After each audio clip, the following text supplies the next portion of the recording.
Fala pessoal, muito bom dia! Começando agora aqui o Morning Call da Guide de Investimentos na parte de Equities.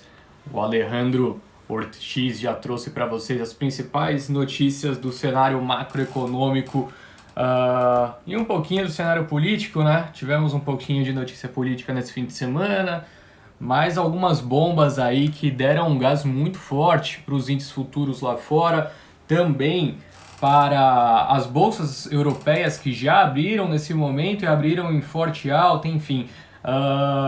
Temos algumas boas novas para vocês. O cenário corporativo, apesar de termos entrado numa semana onde a perspectiva é que o noticiário se arrefeça cada vez mais, nós temos bastante notícia importante nessa manhã de segunda-feira, dia 28 de dezembro de 2020. Obrigado pela presença de todos. Esse é o Morning Call da Guide Investimentos. Vamos começar a passar aqui então para os principais pontos de atenção nessa manhã. Como de costume, vamos brevemente relembrar o que aconteceu na semana passada, né? Na semana passada iniciamos com um desempenho bastante negativo por conta daquela nova variante da Covid-19 que começou a ser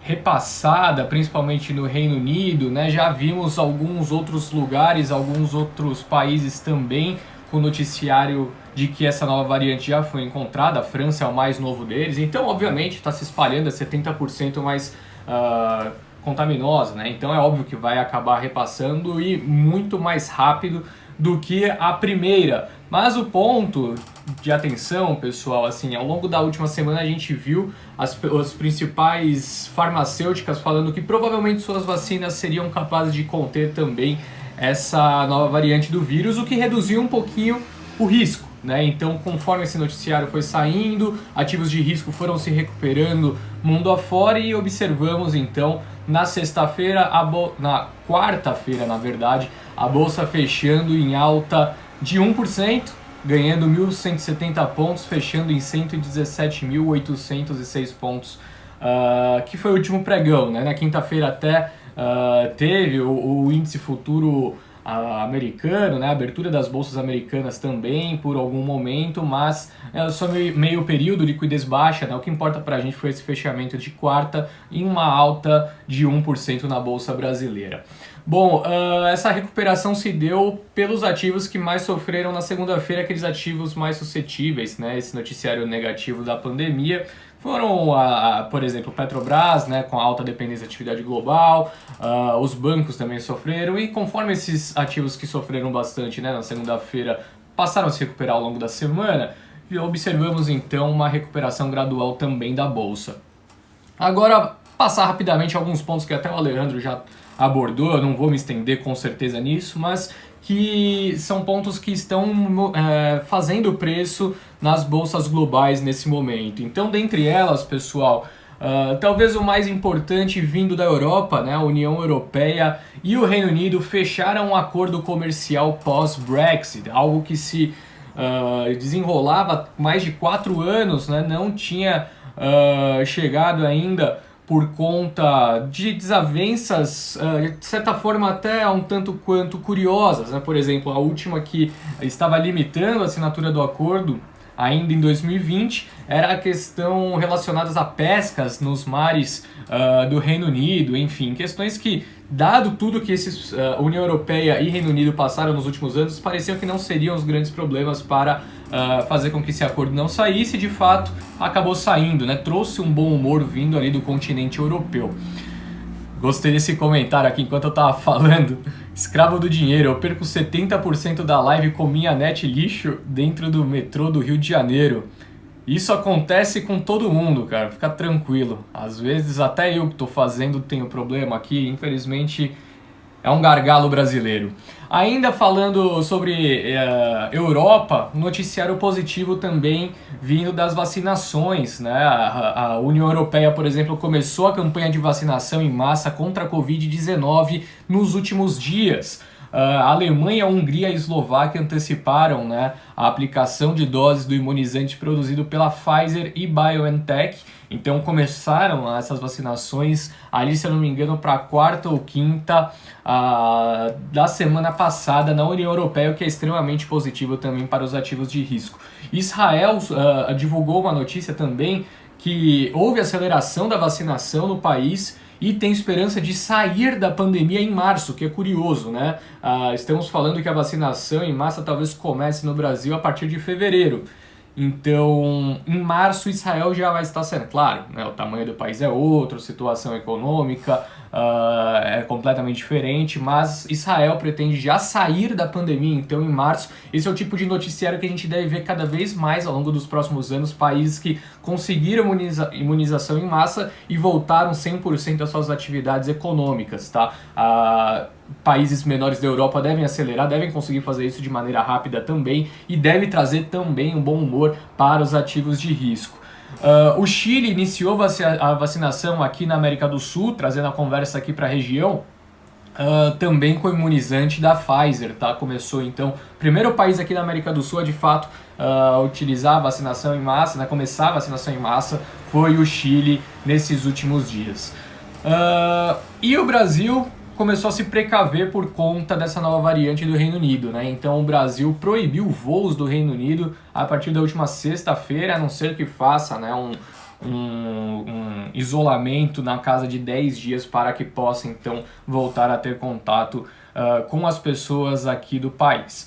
Bom, então esses são os principais noticiários, né, do cenário macro que estão fazendo preço. Vale lembrar também que os Estados Unidos, o Trump assinou finalmente, né, o acordo de estímulo fiscal na casa de 900 bilhões de dólares. Se você colocar algumas outras coisas na conta, é um estímulo que pode atingir até 2 tri. E o noticiário que temos é que há a possibilidade de uma votação dos cheques, né, que vão chegar na casa das pessoas na casa dos 600 dólares, seja ampliado para 2 mil dólares, que seria uma ampliação muito grande do pacote atual de estímulo que foi já assinado, também trazendo um bom humor no cenário norte-americano, tá? Então a abertura se desenha positiva, né? O petróleo sobe na casa de 0,8%, o Brent sendo negociado a 51 dólares e 74 centos o barril, enquanto índices futuros americanos sobem em média 0,6, 0,7%, e Europa ainda mais forte, com França subindo 1,2% e Alemanha subindo 1,5% nessa abertura. Trazendo agora a conversa para o campo corporativo, mas ainda se mantendo no exterior, o Alibaba, a maior rede de varejo da Ásia, virou alvo de investigação na China, né? E a ação despencou só na quinta-feira em Hong Kong mais de 8%, e hoje, nessa madrugada, né, de domingo para segunda, que os mercados estavam abertos lá fora, despencou mais ou menos isso também, mais uns 8%, que uma queda muito expressiva. Você pegar o Hang Seng, caiu quase 3% hoje, a Tencent também teve uma queda expressiva no pregão, descolado do noticiário global, né? O que motivou essa queda expressiva da Alibaba foi a notícia de que reguladores chineses anunciaram que vão investigar a empresa por supostas práticas monopolistas, tá? Então saiu esse noticiário que trouxe um mau humor com certeza para os papéis do Alibaba. Aqui o Alibaba é negociado também na B3, tá? As BDRs de Alibaba são negociados na B3, então fica atento caso você tenha na carteira para BABA34. Carlos perguntando aqui de Magalu. Chegarei lá, Carlos. Vou tocar nesse ponto também. Bom, agora, né, ainda mantendo a conversa do cenário corporativo, mais nos Estados Unidos, uma notícia importante para o setor de varejo. Na Ásia, notícia negativa de varejo por conta do Alibaba. Nos Estados Unidos, notícia positiva por conta dessa notícia. Vendas no varejo crescem 3% com explosão de vendas online no fim do ano. As vendas online, as vendas no varejo americano subiram 3% nessa temporada de feriados estendidos, né, do dia 11 de outubro a 24 de dezembro. As vendas online dispararam 49% no período, então os 3% na verdade são as vendas totais do varejo e 49% só de venda online de crescimento no período, tá? Esses dados são do relatório da Mastercard Spending Pulse, segundo divulgação da Reuters. Então mostrando, né, exemplificando cada vez mais que o varejo online seguiu tendo desempenho bastante forte mesmo no fim do ano, quando já tinha dado os próximos passos, né, o processo de retomada de abertura de lojas físicas já tinha ocorrido, demonstrando que o varejo online então permaneceu muito forte nos Estados Unidos. Aqui no Brasil, né, principalmente em São Paulo, vimos o governador João Dória anunciando o fechamento de comércios, né, do dia 24 ao dia 26, 27, enfim, e também isso se repetindo no fim do ano. E os shoppings tentaram reverter, tá? Então a Associação dos Shoppings tentou de fato reverter esse cenário para que se mantenha aberta, né, os comércios no fim de ano, mas infelizmente acabou não conseguindo. O Iguatemi, por exemplo, manterá somente serviços essenciais funcionando em seus shoppings de São Paulo no Natal e Ano Novo. Natal que no caso já foi, né? Bom, a notícia sobre terras, né, que pode impactar também algumas companhias do setor que tivemos ao longo desse fim de semana, foi de que o presidente Jair Bolsonaro, disse que vai vetar vendas de terras para estrangeiros se aprovado pelo Congresso brasileiro. Agora vamos começar a falar um pouquinho sobre bancos. Temos bastante notícias importantes a respeito do setor nessa manhã de segunda-feira, a começar por uma notícia que saiu do Globo.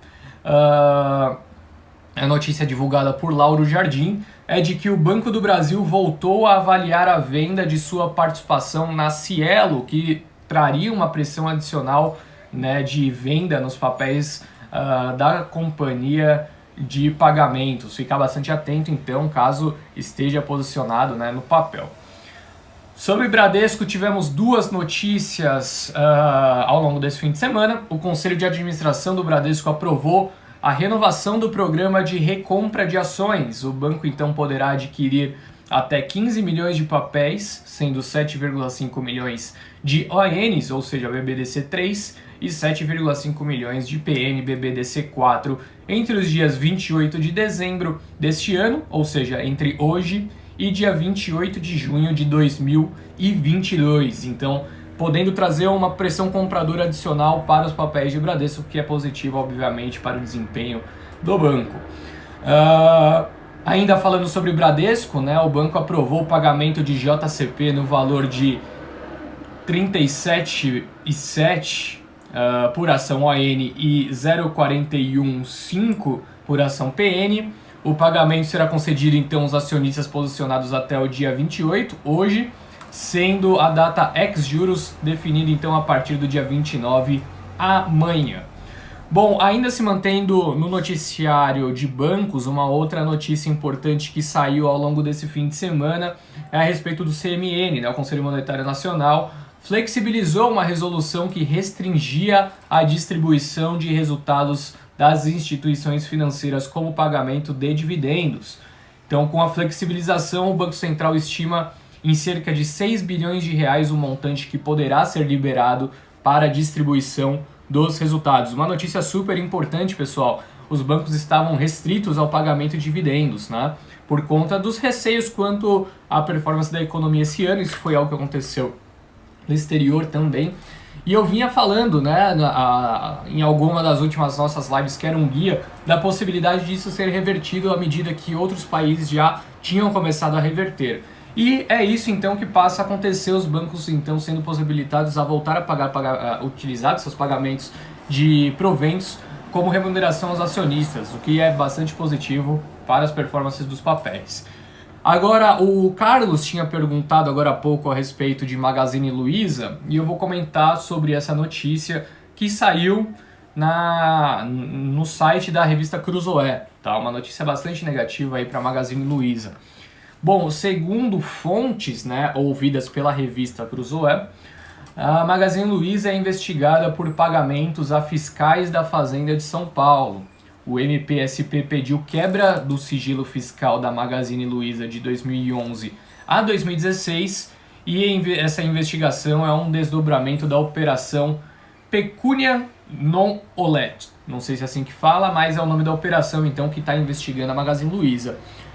Claro que traz uma sinalização bastante negativa para o papel, mas também é difícil, né, para a gente conseguir julgar ou emitir alguma opinião a respeito disso, tendo em vista que ainda segundo fontes, né, ainda não é algo divulgado, aberto, enfim, caso seja verdade, caso se concretize, claro que tem uma perspectiva negativa aí para os papéis da empresa, tá? Mas ficar atento então ao desenrolar desse noticiário, acho que o grande ponto é esse, colocar isso no radar, que pode ser algo que faça preço mais para frente.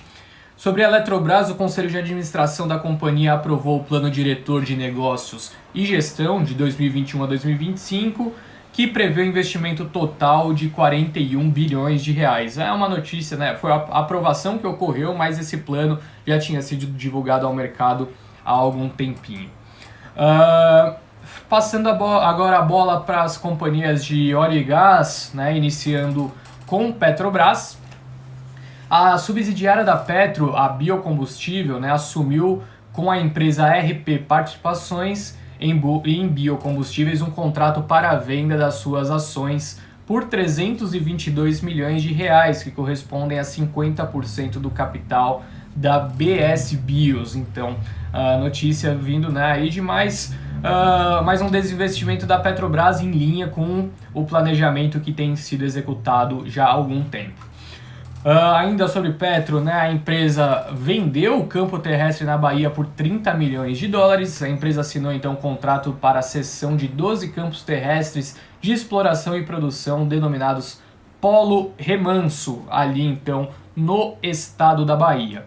Sobre PetroRio, a empresa anunciou na quinta-feira a contratação de bancos para coordenar potencial oferta subsequente de ações, famoso follow-on.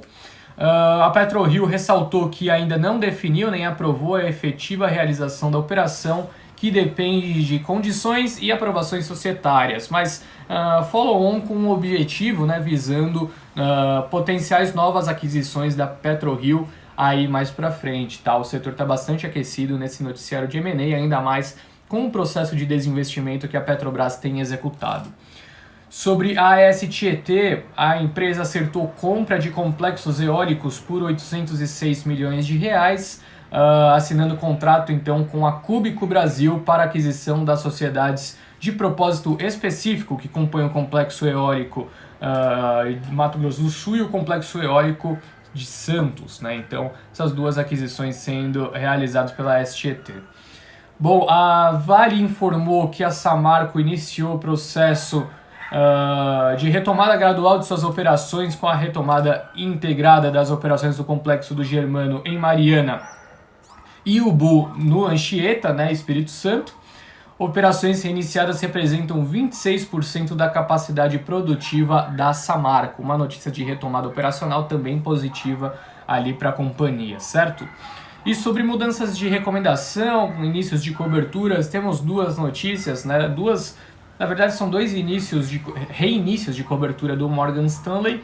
Primeiro deles sobre Duratex, iniciando então com recomendação neutra, tá? Um preço-alvo aí de R$16, o que implica um potencial de queda de 17% em relação ao último fechamento, enquanto Yoship teve recomendação reiniciada também pelo Morgan Stanley com recomendação neutra, preço-alvo em R$14,40, o que implica um potencial de alta de 0,7% em relação ao último fechamento. Bom, para complementar então o noticiário, eu vou abrir aqui rapidamente meu home broker para passar para vocês também a abertura aqui do índice futuro brasileiro, né? Como o dólar também futuro está performando nesse momento. E aí a gente obtém todas as notícias possíveis nessa abertura de mercado para iniciar o pregão bem informado, né? Lembrando que teremos mais uma semana curta de operações, né? Por conta do feriado de fim de ano.